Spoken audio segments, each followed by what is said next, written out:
Hey guys, and welcome back to the Runners Resource Podcast, brought to you by the Frontrunner Colombo, and today joined by Richard Greer from Team CP.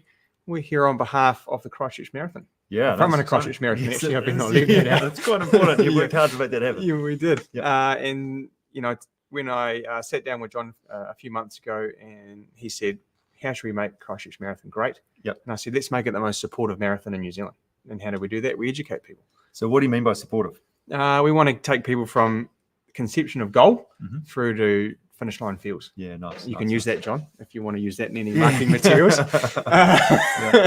And so what we want to do is make sure they have a really great time in the preparation and process, and then on event day. And luckily, some of us have had some experience in doing that and helping people do that. That's right. And it's so rewarding, the jobs that we do, isn't it? Correct, like supporting people and both in terms of their journey, physically, mentally, the gear, everything that's required to actually do this thing. It's not an easy task. You've got to be organised, and I think but it's doable as well, isn't it? 100%. As long as you sort of it's about timing and giving yourself the lead in based on what your goal is. Yeah. So today, I guess our theme or our topic for this is goal and what a goal is and what a goal might look like for some people. And then is the goal actually the goal, or is that just, most of the time we sort of probably consider a goal to be the outcome. So I'm going to run a marathon, so therefore I'm going to run my marathon, but what does that actually sort of mean? So we might talk through some of that. So what you're saying is it not actually the goal? That's the big thing in the far distance, but it's actually the little bits in between that actually allow that to happen.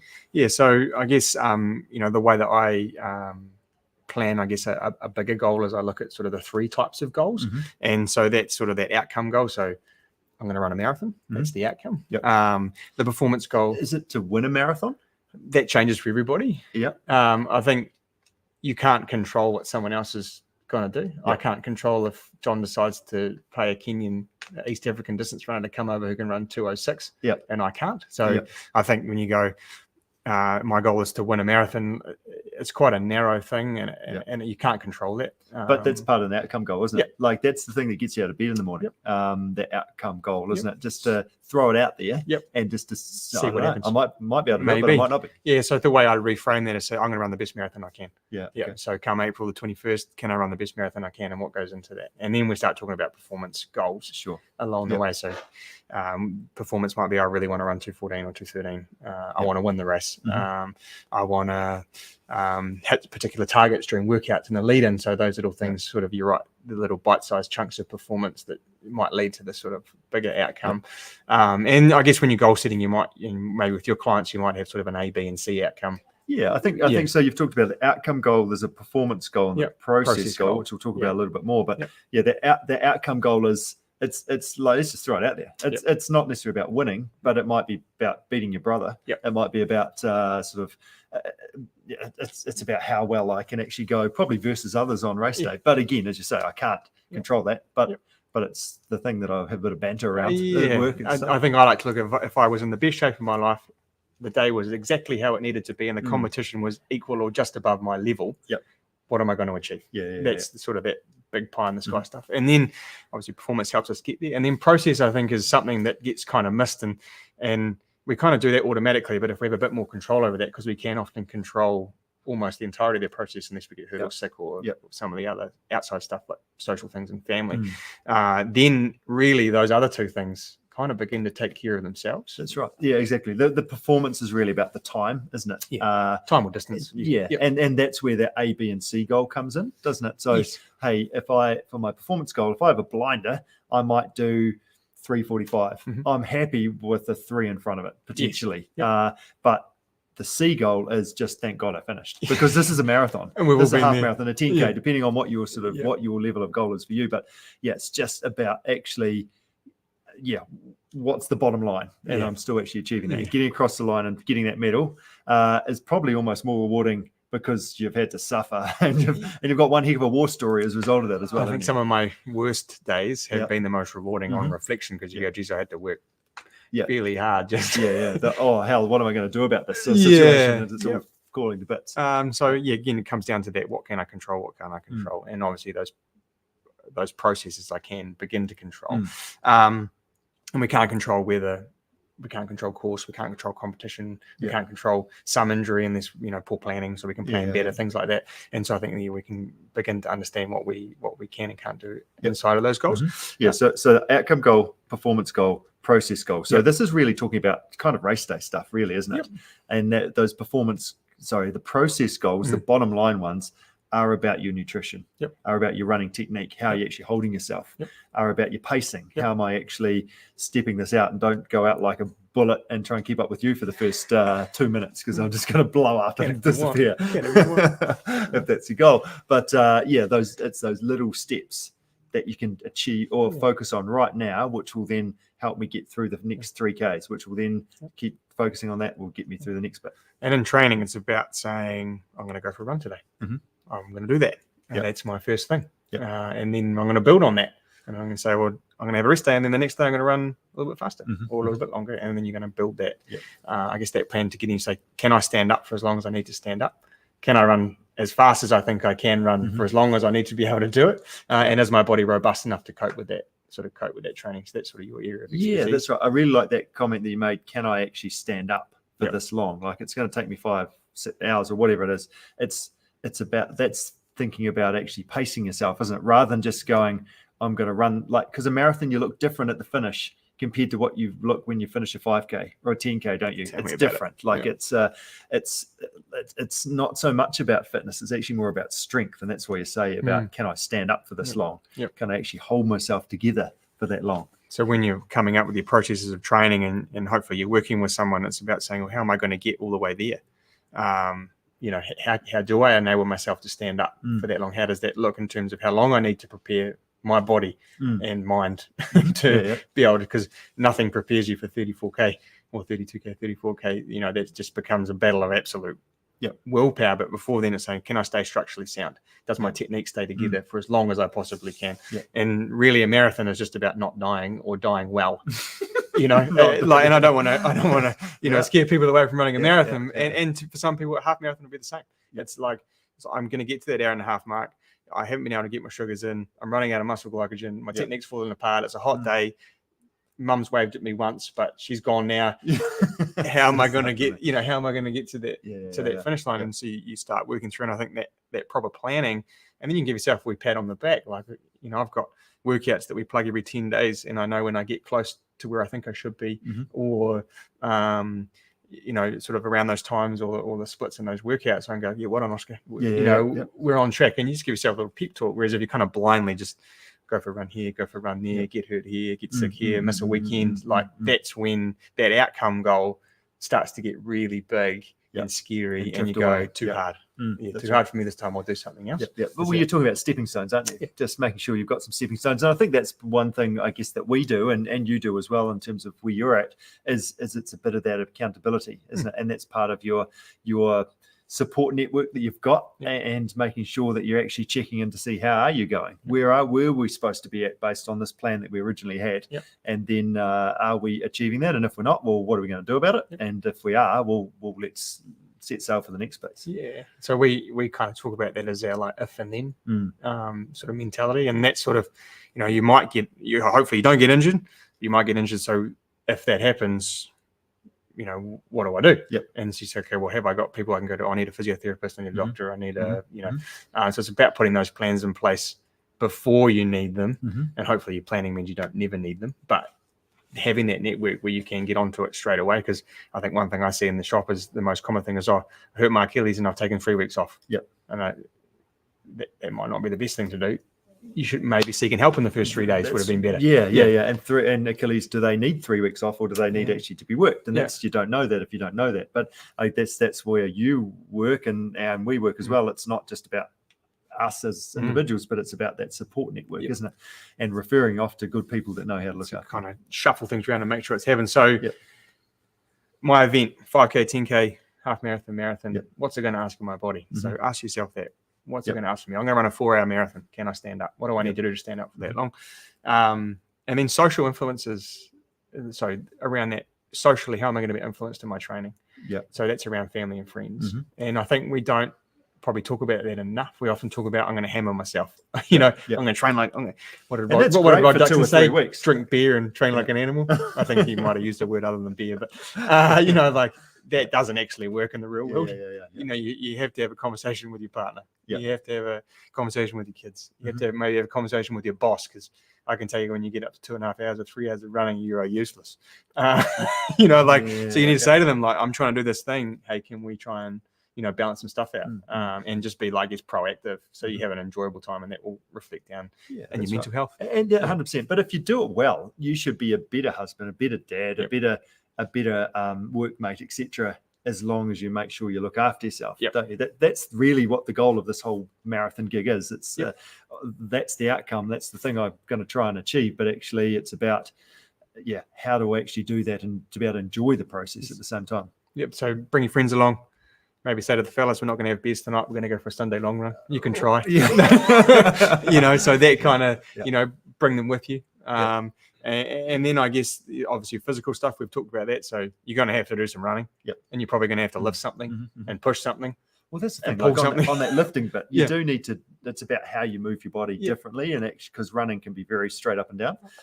But actually, it's not just about running more. It's actually about, as I say, like lifting some stuff and moving in a different way. And it's about that joint health, tendon health, muscle strength, and then are my joints operating in a way that's going to be effective to hit pavement? I think that's the thing.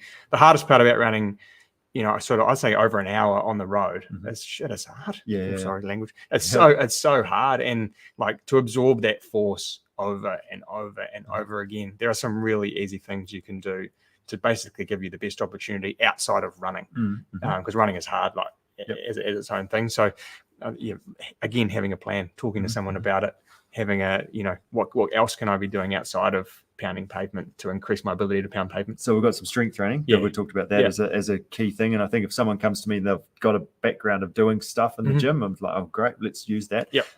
Shoes. That's part of what you do. Like we used to be minimalist. Then we've gone big. Where are we at the moment? Around. I don't know. Open-ended question. It depends on the individual. It probably depends. I think there's probably a whole episode in itself, but I think, protection, purpose, surface, and then to the individual. And I think having, I guess, if you're going to be running sort of a half marathon to a marathon, and you're going to be running 5 times a week, say, plus, maybe 4+ times a week, having a shoe rotation is probably not a bad idea either. So I think we can use footwear to load and deload tissues and to strengthen and then decrease load on other areas. So I've had a bit of a calf niggle, bought into a Brooks Adrenaline 12 mil pitch, pressure comes off the calf. Happy days. Little saying is we're going to be like this rather than flat. And so for me that definitely worked. And then so now 3 weeks later I've gone back to a Saucony Triumph just to try and retrain some of those foot muscles and sort of give a little more stretch on that calf. And so you can use footwear like that. And so I don't know if people necessarily think about it like that. Maybe I'm fortunate I can control whatever I like. But it does work. It does work like that. Nice. Yeah, good stuff. I think one of the key points I want to get across today around this whole goal setting piece and setting this big goal out here and following a plan is the plan is all good. And I talked about a little bit about accountability and things like that before, but the plan is good for the first 3 weeks. It might be good for the first 6 weeks, but it's somewhere along the way you're going to fall off the bandwagon. You're going to get sick. Hopefully you're not get injured. You're probably going to get busy. Life is going to get in the way at some point. But so the key thing is when things aren't going to plan, how do I manipulate that plan so I can still turn up? I mean, I'm not sure what the stats are of actually people that enter but then don't show up. And it's that, how do I, something happened, how do I still make sure I stand on the start line in the best possible shape? And it's not perfect. No one's ever perfect, but you actually give yourself the opportunity to do it. So dialing things back, restarting from sort of instead of keeping on the plan, because the plan generally goes like this, actually let's just start back a bit and kind of let's just quietly build again, opposed to kind of carrying on and then breaking down again. So what you're saying is have someone as a bouncing board. Well, it does help. It's having someone you can communicate back and this is how I'm feeling, this is what's happened. I spent A&E with the kid because we were at mountain bike park and he broke his arm or whatever sort of is happening. And again, it comes down to that, if this happens, then what? And having some safeguards. I think one thing that really works for me is like sort of I've got my time, and that's so 7 a.m. to 8:30 a.m. Yeah. And so I get my main session done then, and then if all hell breaks loose during the day, the second bit doesn't really matter too much. And so some people might find their time's more in the afternoon or whenever around kids pick up in school or work and that. But I say, well, the expectation is that basically between 7 and 8:30, Oska's unavailable. You get yourself out of bed. And if you don't make that time, then it's on me. 100%. And I've got to try and either make it up somewhere else in the day or it's gone. Yes.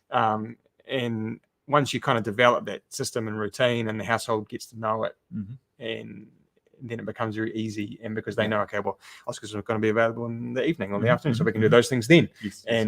That definitely helps, because I think most people can probably go running for half an hour, 45 minutes a day, but it's can they organise their lives? To allow that to happen and consistently happen. And you're exactly right. Again, that consistency piece, it goes like everybody says we're too busy to exercise, but like I've probably talked, everyone should be listening to this and I've said, I've heard this before, but the 15-minute rule. You've always got 15 minutes in your day somewhere, somehow. 3 times a week. Well, that's 3 runs, isn't it? Like actually just showing your body a little bit. You're not going to win a marathon and running to 2 hours something or other, but you're still going to give the opportunity to do it.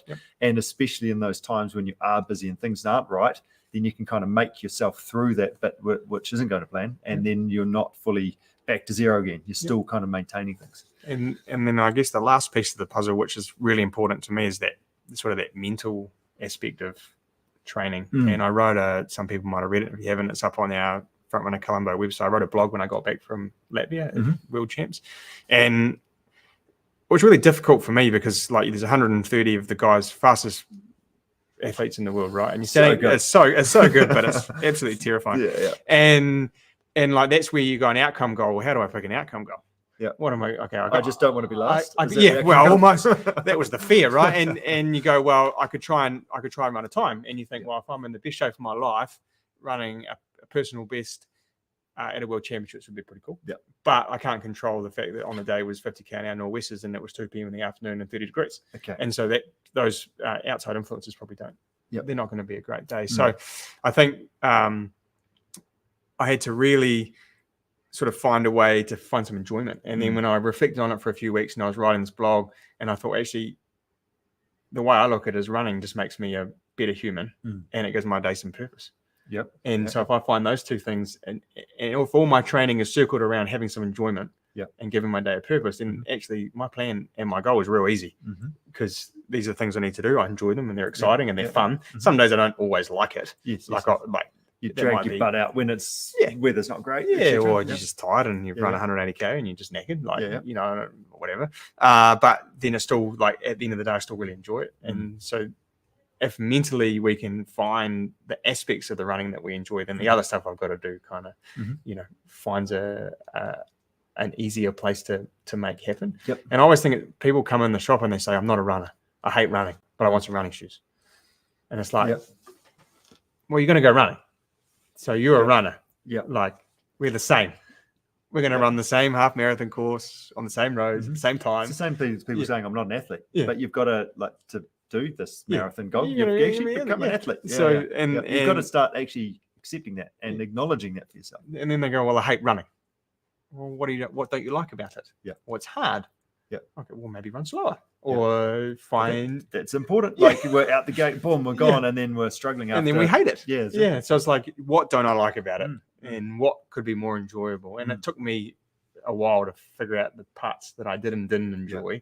And then obviously a training plan has to have, lots of different aspects to it. But if I can focus on the stuff that I do enjoy, then chances are I'm probably going to have a better outcome goal. Well, you're going to want to do it. Like if running in the hills is your gig, you could do pretty much all your training in the hills. Correct. You don't need to do running around the streets at all. Like it's good for your body and it's good for your head and it gives you some perspective, doesn't it? And the other bit is you talked about like running is hard. Well, walk.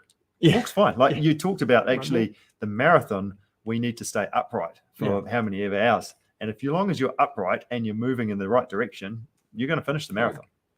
100%. So walking, do some walking. Do some walking, do some running, do some jogging, go to the pool. So we've got an outcome goal. Got to run a marathon. Performance goal. a time, maybe as a bit of a guideline. Yep. And maybe I'm going to try and run a half marathon a few weeks before in a time to see how I'm going. Something like that. And then I've got my processes. And so processes where you need a hand. So go tap someone on the shoulder. So I need a hand. Write it down. I think they say like ink it. You know, put it on a piece of paper. I like to stick it on the fridge before I qualify for world champs. Oscar's qualifying world champs. Boom, on the fridge. Everyone knows it's happening. Okay. Yeah. Good. And then it comes off like, you know, I've done it. So right on the fridge. Richard's going to run 3 hours 30 for a marathon. Boom, on the fridge. Whatever. You know, make that happen. And then have a support plan. Everyone's got a plan until they get punched in the mouth.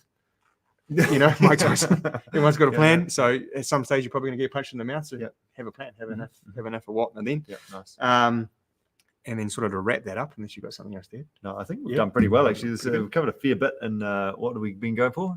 20 minutes? 20 minutes is pretty good. This is normally like an hour thing, so we're doing really well. I'll just say this. If you don't eat well, and you don't sleep, there is absolutely no point.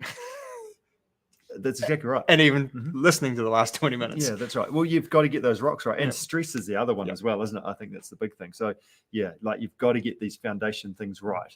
Like you can do shoes and you can do other bits and pieces, but you need to sleep properly. And I mean, it's hard, but manage that. And nutrition, race day nutrition, before you figure that out, you've got to get your baseline day-to-day stuff, as we know. And then just managing life and stress and busyness as well. I mean, exercise can help that, but if you're up with your with the sun and you've only had 4 hours sleep for the last 3 days, well, you're not going to be any use to anyone. It's just going to make you worse. So go for a walk, take it down a notch and get some air in your head, but just actually give yourself a moment, be kind. So I think that's try your best to be in bed at a bedtime. Dinner at a time. Wind down routine. I know for me, it's pick up a book. You know, that's when my brain and my body know it's going to be bedtime. So find something that enables you to go 10 o'clock, I'm asleep. Katie will vouch for it. The minimum horizontal, I'm gone. Okay. Bang. And that's because you're physically tired. You're physically exhausted. And then try and wake up the same time every day. I think that's really important. So set that alarm. You know, obviously it's going to change if you're up in the night, you got a little one or your night shifts and stuff. But, you know, try and wake up at the same time every day because your body will appreciate that too. And sort of in that routine. And routines are amazing, aren't they? Because it means that you know how you're going to feel on a Thursday because I've got a hard run on a Wednesday, etc. So it's routine during the day and then routine during the week, and then I can kind of quietly build upon that as we go, which is what we want to do. Quietly show your body what it's going to experience on race day, and ultimately building up to simulating what race day is going to be about. Adaptation. Absolutely. So I believe we might have some questions. We've got some questions online here, and also John's just over here from the Christchurch Marathon. He's going to read a couple out, which will. Do you want to take that one online first? From Randall. Is that right? Yep. So 3 months-ish to event day feels like plenty of time to train. But what key indicators or measurements would you recommend for someone stepping up from 10K to their first half marathon this year? What do you reckon? How are we going to measure some progress? I think you want to feel really comfortable doing the things you've done before. So you kind of, how do I feel in the training that I've used to do, and is that feeling comfortable, and can I push it a wee bit further? It doesn't necessarily mean go faster. It's can I start extending those long runs? Sometimes that's really subjective, isn't it? Yes. Like you think that, like, because running never gets any easier. No. You can go further. Or you can go faster. Method. So actually looking back on Strava is a really good indication of, okay, well, 3 months ago I was doing this and I'm doing some PRs without actually even realizing it. Because we can do time trials and stuff. That's a great way to test yourself, but it's pretty hard. And you could do a park run, those sorts of things. But I think if you're like Strava, I think it's an amazing tool because I've run that same block, didn't even realize it, but actually I'm pretty good. A minute faster than what I've ever done it before without really even trying. And then we quite often use that RPE as well, that rate of perceived exhaustion, or so sort of, you know, how did that feel? Did I do my normal hour loop around Godley Head, and how did the hills feel? And obviously it's relative to a little bit of tired training fatigue as well, but you know, did I feel a bit more comfortable running at the same sort of effort, and how did I feel? And I guess if you're going to double your distance at some point, you've got to be comfortable running for 75 or 90 minutes, and how is that beginning to feel? And how's my training tracking, and how do I feel the next day? You know, how am I pulling up after some of the things that I've done, and how am I feeling about that? about those things. Yeah. I think, you're exactly right. Like speed is a thing, as I talked about with Strava, but actually, is this the furthest I've ever run before? Well, that's a pretty good indicator that I'm improving, aren't I? I used that in Latvia. Okay. And one thing I talked about with a friend was if you go through 10K faster than you've ever gone through 10K before, you're having the best day of your life. Yep. Shit, I needed that at about 10K. So I was going backwards very fast. But, hang on to that. Yep. Use those little ones. And because they'll help you sort of progress forward. Yep. Yeah. Nice. Good stuff. Good answer. Another one here. Should I trust myself to build my own training plan to my goal, or should I find one online that suits me best? That's from Sam Moore. Okay, so just to reiterate, just to make sure everyone heard that, should I build my own training plan or should I find one online? What are your thoughts? I don't think either of those things. No, I guess it depends on the person's situation, how much time and funds they've got. Yep. And I think having some plan is better than no plan. Yep. Like it's having something to follow. There's some great books around. Jack Daniel's got a great book.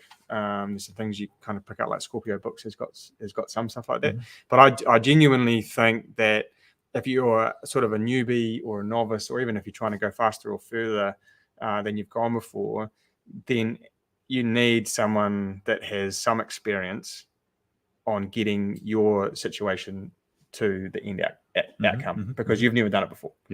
I'm not going to go and pop my own cyst rather than go to the doctor because the doctor's done it before. I'm not going to look it online. Thank you. That's a great analogy. But I want to run this. I want to run for 3 hours. Never done it before.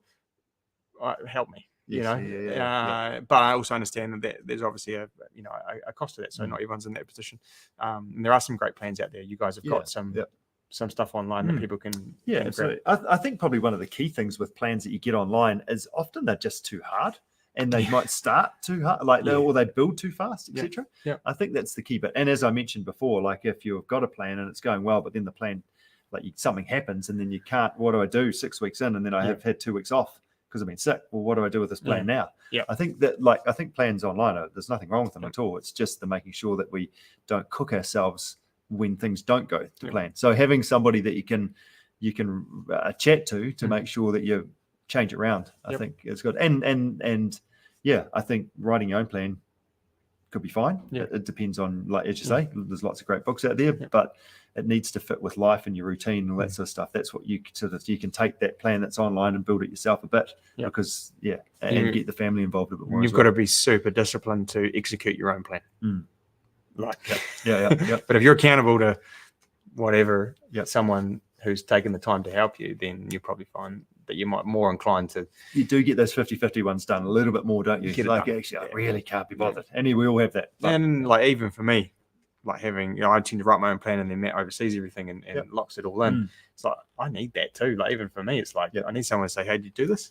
Nice. Nice. So, bit of both. That's the answer. Is there a golden number of days to train per week when training for a half marathon? Simon Luckworth. So golden number of days to train for a half marathon per week. No, I'm going to say no. There probably isn't a golden number. But I like your theory of sort of the A, B, and C runs. A's the must do, B's the please do, and C's the extra bonus for ones. or bonus or CD. I guess sometimes I think, say with a half marathon, it probably depends on your ability, but you can probably do the thing, but what's it going to be like afterwards? In terms of the end point? Or how you feel after you've done the event if you haven't necessarily done enough running. I guess it depends on your goals and probably what you're doing during the day and all that sort of stuff as well. What do you think?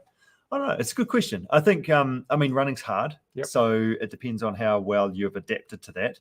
But I don't know. For most people, it's almost a day on, day off. Generally works quite nicely. And then it means that you can do some quality runs as well. It's not all tired either. I think so. But it depends on what you're trying to achieve as a result of that as well. If you did a day on, day off, you'd be crazy. They wouldn't be able to cope with you in the shop. Oh God.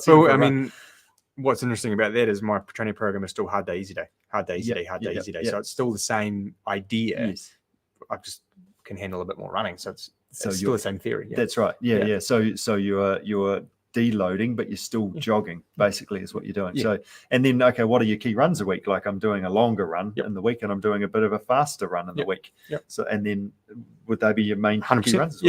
Like when I go back when I was 17 years old and I said to Phil, I want to run 2:15 for a marathon. And he said, can you run fast enough and can you stand up for long enough? So there's your long run and there's your tempo. Everything else is whatever. Go running. Go running. Exactly. Go and enjoy running the hills. We can complicate it as much as we like, but that's sort of about it. Yeah. So we're saying every second day is a general rule. 3 to 4 days. And do a fast one, do a long one. And if you're not coping with the 4, throw a bike ride in.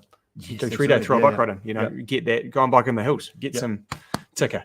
And some strength. It's different. There's no impact force in there as well, which is awesome. And you've been doing a bit of biking too. I've been doing a bike, a bit of running, like a bit of cycling and swimming. Like it all heart and lungs. It's all heart and lungs. And then you obviously standing up. Good job. Just a bit of a return from Randall here on the online. He said not very good at running with other people, but like the suggestion of accountability. Does Frontrunner Run Club and Team CP crews have mixed ability groups for people? Asking for a friend. Yeah. So what was that? Do they have mixed ability? Yeah. So we do have our Tuesday night runs, or even your Thursday in the hills. So it's all abilities. I think that's the thing that and we've got Matt here as well. Like there's people from a 4:30 kilometer to a 9-minute kilometer, and everyone gets put in a group. And there's normally always a pace leader, someone who's been coming for the last 5 or 6 years. They look after you, have some banter, have a high five. And you kind of might take 1 or 2 goes to settle in exactly where you're sort of supposed to be. It's nice to start a bit slower and be, that was easy enough, and then I can go a bit hard. And then when we do our intervals and stuff in the park, then that's different again. And we try and what you'll probably find is after 3 or 4 weeks, these people I almost always seem to be with, and so I'll gravitate straight towards them. That's right. And our group run that we run on a Thursday night is more of an interval based session, and the faster people might do 3 or 4 laps of a thing, and so people might do 1 or 2 or up and down. So no one gets left behind. I think that's the most important thing, and everybody gets challenged to their own level. We tend to base stuff off time, rather than distance, 100%. Just because it. And I think with both groups, it's all about that supportive atmosphere, and people are there to help each other out and cheer others on, and they're all.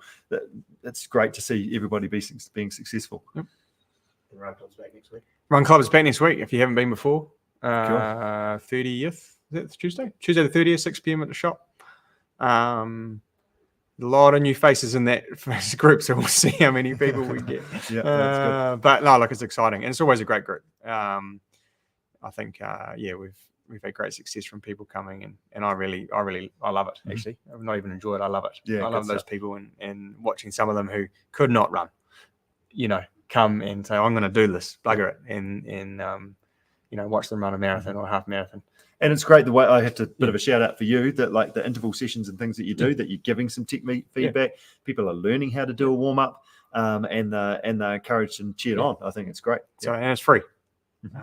And shoe selling funds the Run Club, but it's free. It's free. We've got one final question. For busy people, is strength training absolutely essential, or can it be forgotten? You kind of touched on it. Yeah, I think that's a good question. I think it can be forgotten until it's like, damn it, I should have done some of that. I think we've all. It depends on how old you are. I guess we've.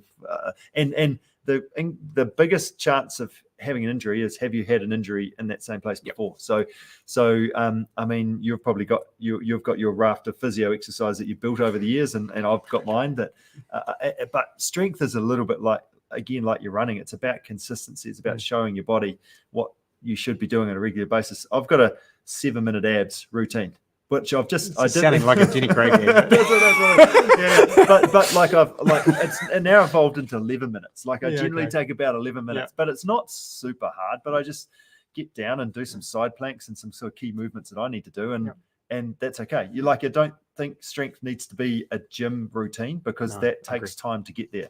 You can get down on the floor and even do it just before you go running, or just after you go running, or in the middle of your run, sort of thing. Just because often, what I do is I generally tend to do it just before I go running, because what will happen is I get excited about running, and then I will just, like, I've got 40 minutes to go running, and I'll use 43 minutes of those 40 minutes to go running. So I'll get back and then I won't have any strength training to do. So, but if I've eaten my veggies, I can have my dessert. I can done my strength training. I'll go running afterwards, and it just means that maybe I'll walk a little bit for a start because I'm feeling a little bit, and then I'll get into it and go well. I think there's a couple of ways to look at it. We used to do something in high school where we just run laps of the football field, and you do an exercise in every corner.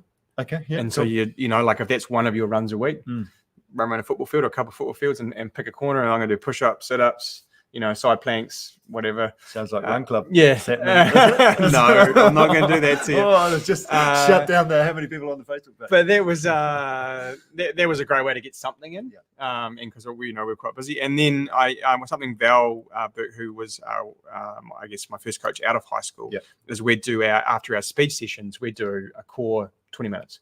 So we'd meet at the athletics track in Wanaka. We'd do our workout, and then should be non-negotiable 20 minutes. Do something. Here's 6 exercises. We're going to do them for 3 minutes each. Perfect. And I probably still maintain a little bit of that. I like to wake up with I'm a little older, I'll admit it. My joints don't quite work the same in the morning, so I have to do a little bit of moving, some stretching, some yoga type stuff, often weighted, like light weights, just to really get those joints through them. It's amazing what you can do with a 20-kilo kettlebell and a TRX machine. You can nail yourself. You don't have to go to the gym and have a $40 membership, and you can tack it onto the end of stuff. That's right. And I'd say if you've got a half an hour run, do 25 minutes and 5 minutes of gym. That's right. Because chances are that 5 minutes of gym might save you from getting hurt, and you can do lots more half an hour runs. That's right. Exactly. You think you're sacrificing 5 minutes, but you're actually gaining 4 hours. So what the answer is no. Yeah, you must do that little bit. Keep yourself on one piece, because at the end of the day, as you said right at the start, we've got to stay upright for the marathon, can't we? And that's going to help. And I don't think running alone does that to your potential anyway. No, I believe that. Because you start falling to pieces, don't you? Yeah. Good. All right. Is that all our... Someone on here, Darren, has actually asked, slightly off topic, but a good question all the same. Advice on running with or without a hat. Overheat with, but without sweat in my eyes. Any tips? Oh, headband clay. Three-quarter clay. Third-quarter clay. I'm a basketball fan, sorry. Not that he's playing that well at the moment. But if he can score, 68 with a headband on after getting nicked on the forehead. Look, I'm got a little bit of long hair at the moment. I've bought the headband back. Good, there we go. A few of the guys have not made a comment. You go running with the fellas, they're like, nope, I'm not buying into that. But I'll bring a barrel race with it. So headband's an option, visors an option. I guess sun health is important. Like that's a serious topic. Yeah. Jokes aside, like if you are spending time out there, vitamin D is important, so get some of that. But if you're, be sun smart. Yeah, that's right. Just like it's a little bit off topic and from a marathon perspective, but I find from a trail running off-road perspective, sometimes that like a visor here actually doesn't help you running because you end up looking down and you can't see the trail so much. So in that instance, I'd say turn the hat backwards for a bit if the trail's rough and then swing it back around when it smooths out. But the marathons that I've run, I've worn a hat. It's quite good to wet them. Get some ice in there. Things like that will help cool you down as well. Oh, for sure. I even find like when it's hot, like actually taking your hat off and holding your hand for a moment and then putting it back on again, it sort of cool down a moment and then you have like 3 seconds of, that feels cool. And then it's hot again. But sounds good. Good job. Awesome, Oska. Cool. Well done. Thank you, Richard. Thank you everyone at home. Any guys here? You'll be able to watch this back across all the various different platforms. We'll put some stuff up on Spotify and Apple podcasts as well. But give us some feedback. Let us know if you've got any questions. You've got another podcast coming up, a couple in the series. So we're gonna do 4 episodes. This is episode 1. We're gonna try and line up some other big dogs, have a yarn, try and get you guys to event day and through the process enjoying yourselves and going well. Yep, that's okay. Perfect. Well done. Nice work. High five. Nice work. Nailed it. Thanks, team. Over and out.